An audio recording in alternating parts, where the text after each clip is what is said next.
తెలంగాణ రాష్ట్ర వ్యాప్తంగా పలు చోట్ల ఇప్పటికే వర్షాలు కురుస్తున్నాయి. అయితే వచ్చే 4 రోజుల పాటు వర్ష ప్రభావం ఏ విధంగా ఉండబోతుంది, ఎక్కడెక్కడ హెవీ రెయిన్ ఉండే అవకాశం ఉంటుంది, ఈ నేపథ్యంలో రైతులు తీసుకోవాల్సిన జాగ్రత్తలు ఏంటిది, ముఖ్యంగా హెవీ ట్రాఫిక్ ఉండే హైదరాబాద్ ప్రజలు ఎలాంటి జాగ్రత్తలు తీసుకోవాలి, ఈ అన్ని అంశాలపైన మనతో మాట్లాడడానికి హైదరాబాద్ వాతావరణ శాఖ సీనియర్ అధికారి శ్రవణ్ ఉన్నారు.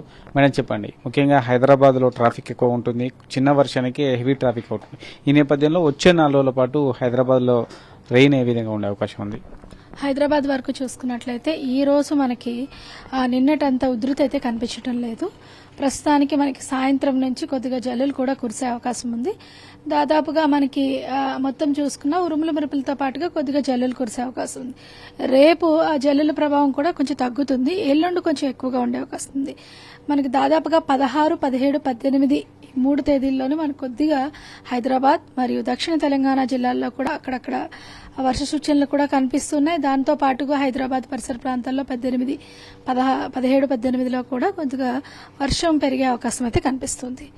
రైతులు ఏ విధంగా జాగ్రత్తలు తీసుకోవాలి? ఎందుకంటే నిజానికి జూన్ ఫస్ట్ వీక్ నుంచి రైతు విత్తనాలు వేసుకుంటారు, కానీ ఆలస్యంగా వర్షాలు రావడం, కొన్ని చోట్ల పడడం, కొన్ని చోట్ల పడకపోవడం వల్ల రైతులు ఆందోళన వ్యక్తం చేస్తున్నారు. ఈ నేపథ్యంలో వాళ్ళకి ఇచ్చే సూచన ఏంటి?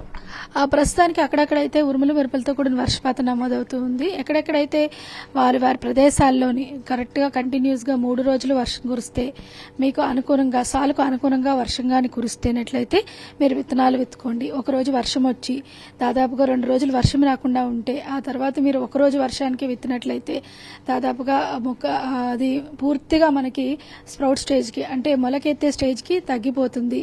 అలాగే కొద్దిగా పెద్దగా పెరిగి తర్వాత పెరికేసి మళ్ళీ కొత్తగా వేసుకోవాల్సి వస్తుంది. అందువల్ల చూసుకోండి, వరుసగా 3 రోజులు కూడా మన ప్రదేశంలో ఏ ప్రాంతంలో అయితే ఇప్పుడు ప్రస్తుతానికి అయితే దక్షిణ తెలంగాణ జిల్లాలో మనకి విస్తారంగా వర్షాలు కురుస్తున్నాయి. నాగర్ కర్నూలు గాని, వనపర్తి గాని, కొద్దిగా మనకి నల్గొండ, సూర్యాపేట ఈ పరిసర ప్రాంతాల్లో చూసుకున్నట్లయితే కంటిన్యూస్ గా కురుస్తున్నాయి. కాబట్టి ఈ దక్షిణ తెలంగాణ జిల్లాల వరకు మనకి ప్రస్తుతానికి సోయింగ్ అయితే అనుకూలంగా ఉంది. కొద్దిగా ఉత్తర తెలంగాణ జిల్లా వాళ్ళు వేచి ఉండడం అనేది చెప్పదగిన సూచన. మీరు ఇక్కడ ఎక్స్ప్లెయిన్ చేయగలుగుతారా మేడం, ఒక్కొక్క రోజులో ఏ విధంగా ఉండబోతుంది అనే విషయాన్ని? ప్రస్తుతానికి చూసుకున్నట్లయితే మనకి ఈ రోజు చాలా చోట్ల మనకి ఈ ఉరుములు మెరుపులతో కూడిన వర్షపాతం నమోదే అవకాశం ఉంది. దీంతో పాటు ఈదురుగాలులతో కూడిన వర్షపాతం నమోదే అవకాశం ఉంది. దానికి ముఖ్యంగా రైతులు చాలా జాగ్రత్తగా తీసుకోవాలి. అలాగే రేపు కొద్దిగా వీక్ గా ఉండే అవకాశం ఉంది. కాబట్టి మనకి దక్షిణ తెలంగాణ, కొద్దిగా ఈశాన్య తెలంగాణ జిల్లాల్లోని ఈ ప్రభావం అనేది ఉన్నది. ఎల్లుండి చూసుకున్నట్లయితే కొద్దిగా దక్షిణ ఈశాన్య తెలంగాణ జిల్లాలైన మనకి నాగర్ కర్నూలు, నల్గొండ, సూర్యాపేట ఈ జిల్లాల్లో మాత్రమే మనకు ఉరుములు మెరుపులతో కూడిన వర్షపాతం. తర్వాత మళ్ళీ 16 నుంచి కొద్దిగా మాన్సూన్ రివైవ్ అయ్యే అవకాశం ఉంది. 16, 17, 18వ తేదీలో చూసుకున్నట్లయితే కొద్దిగా స్లోగా రివైవ్ అయ్యి రాష్ట్రం మొత్తం మీదుగా కూడా పడే అవకాశం అయితే కనిపిస్తుంది. పర్టికులర్ గా రైతులు గాని, ప్రభుత్వాలు గాని ఎల్నీలో ఎఫెక్ట్ అనేది కనిపిస్తుంది, ఆ భయం అనేది అందరిలో కనిపిస్తున్నది. ఈ నేపథ్యంలో అసలు ఎల్నీలో అంటే ఏంటి, దాని ఎఫెక్ట్ ఎట్లా ఉంటుంది? పసిఫిక్ మహాసముద్రంలో ఏర్పడే ఉపరితల వేడిమి వలన, అంటే ఉష్ణోగ్రతలు, అంటే మనకి భూమి మీద ఎటువంటి ఉష్ణోగ్రతలు ఉంటాయో సముద్రం మీద కూడా అటువంటి ఉష్ణోగ్రతలు.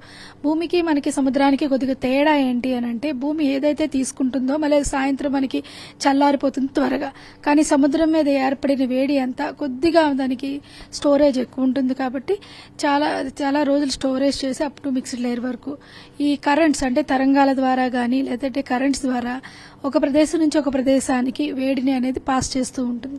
అంటే ఒక ఉష్ణోగ్రతలు సమతుల్యతను చేస్తూ ఉంటుంది అనమాట. సో ఇది అలా కంటిన్యూస్ గా 2 సంవత్సరాలు జరిగితే ఒకసారి ఏర్పడిన వేడిమి అంతా పసిఫిక్ మహాసముద్రంలో, ముఖ్యంగా పెరు కోస్ట్లోని ఈ ఉష్ణోగ్రతలు అనేవి పెరిగి పూర్తిగా కోస్ట్ దగ్గర అంతా ఉష్ణోగ్రతలు పెరిగి అక్కడ హై కన్వర్జెన్స్ జోన్ ఏర్పడి వర్షపాతం అక్కడ అధికంగా ఉంటుందన్నమాట. సో దానికి అధికంగా దాని సమతుల్యతనుగా మనకి, అంటే పెరు ఈశాన్య దీనిలో ఉన్న పసిఫిక్ లో ఉన్నది వెస్ట్ కోస్ట్ కు వచ్చేసరికి దాని సమతుల్యాన్ని ఏర్పరచడానికి ఇక్కడ వర్షపాతం అనేది తగ్గుతుంది అనమాట. సముద్రం మీద వర్షం ఎక్కువ పడి భూమి మీద తగ్గుతుంది అనేది చెప్తాం. అంటే మనకి పెరు కోస్ట్ వరకు చూసుకున్నట్లయితే అక్కడ సముద్రం ఎక్కువగా ఉంటుంది, పసిఫిక్ మహాసముద్రం ఎక్కువగా ఉంటుంది, ఎక్కువగా కలిసి ఉంటుంది. మనకి కొంచెం వెస్ట్ వరకు వచ్చి చూసుకున్నట్లయితే ఆస్ట్రేలియా గానీ, అలాగే జపాన్, మన ఏషియన్ కాంటినెంట్ కూడా ఉంటుంది అనమాట. సో భూమి మీద మనకి వర్షపాతం తగ్గడం, సముద్రంలో వర్షపాతం పెరగడం జరుగుతుంది అనమాట. దీనివల్ల ఏంటంటే మనకు రావాల్సిన ఏవైతే వర్షపాతం అనేది కొద్దిగా తగ్గుతుంది అనమాట. ముఖ్యంగా అదే సమయంలో ఐఓడి కూడా తటస్థంగా ఉన్న, నెగిటివ్ గా ఉన్న ఏమవుతుందంటే పూర్తిగా మన ఇండియన్ మాన్సూన్ చాలా వీక్ గా ఉంటుంది అనమాట. సో ఈ ఎల్నినో ప్రభావం అనేది ఈ సంవత్సరం దాదాపుగా స్టార్టింగ్ అనేది జూలై, ఆగస్టు మాసంలో ఏర్పడుతుంది. పూర్తిగా మనకి అక్టోబర్, నవంబర్లో పూర్తిగా ఏర్పడుతుంది. అంటే మనకి వింటర్ సమయంలో ఏర్పడుతుంది. సో మనకి వింటర్ సమయంలో ఏర్పడిన మన మాన్సూన్ మీద ఎఫెక్ట్ అనేది ఉంటుంది. ఎందుకంటే ఏర్పడే సమయంలో మనకి సర్కిల్ ఇది వస్తుంది కాబట్టి జూలైలో కానీ ఏర్పడితే ఆగస్టు మీద దాని ప్రభావం కనిపిస్తూ ఉంటుంది.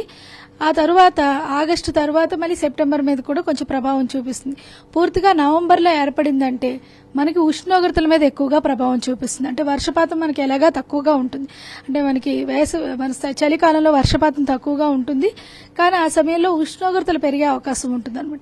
ఈ విధంగా మనకి ప్రభావం చూపిస్తుంది అనమాట. ఇది మొత్తానికైతే రాబోయే 2-3 రోజుల పాటు కాస్త తేలికపాటి వర్షాలు ఉన్నప్పటికీ ఈ నెల 16 నుంచి తెలంగాణ రాష్ట్ర వ్యాప్తంగా వర్షాలు విరివిరిగా కురిసే అవకాశం ఉన్నట్టుగా వాతావరణ శాఖ అధికారులు చెప్తున్నారు. అయితే హైదరాబాద్లో ఈ రోజు రేపు అనుకున్న స్థాయిలో వర్షాలు లేదు, నగర ప్రజలు ఆందోళన చెందాల్సిన అవసరం లేదు. కానీ 16వ తేదీ నుంచి మాత్రం తగు జాగ్రత్తలు తీసుకోవాలంటూ కూడా వాతావరణ శాఖ అధికారి శ్రవణ్ చెప్తున్నారు. కెమెరా పర్సన్ సుదీప్తో రాకేష్ రెడ్డి, సాక్షి న్యూస్, హైదరాబాద్.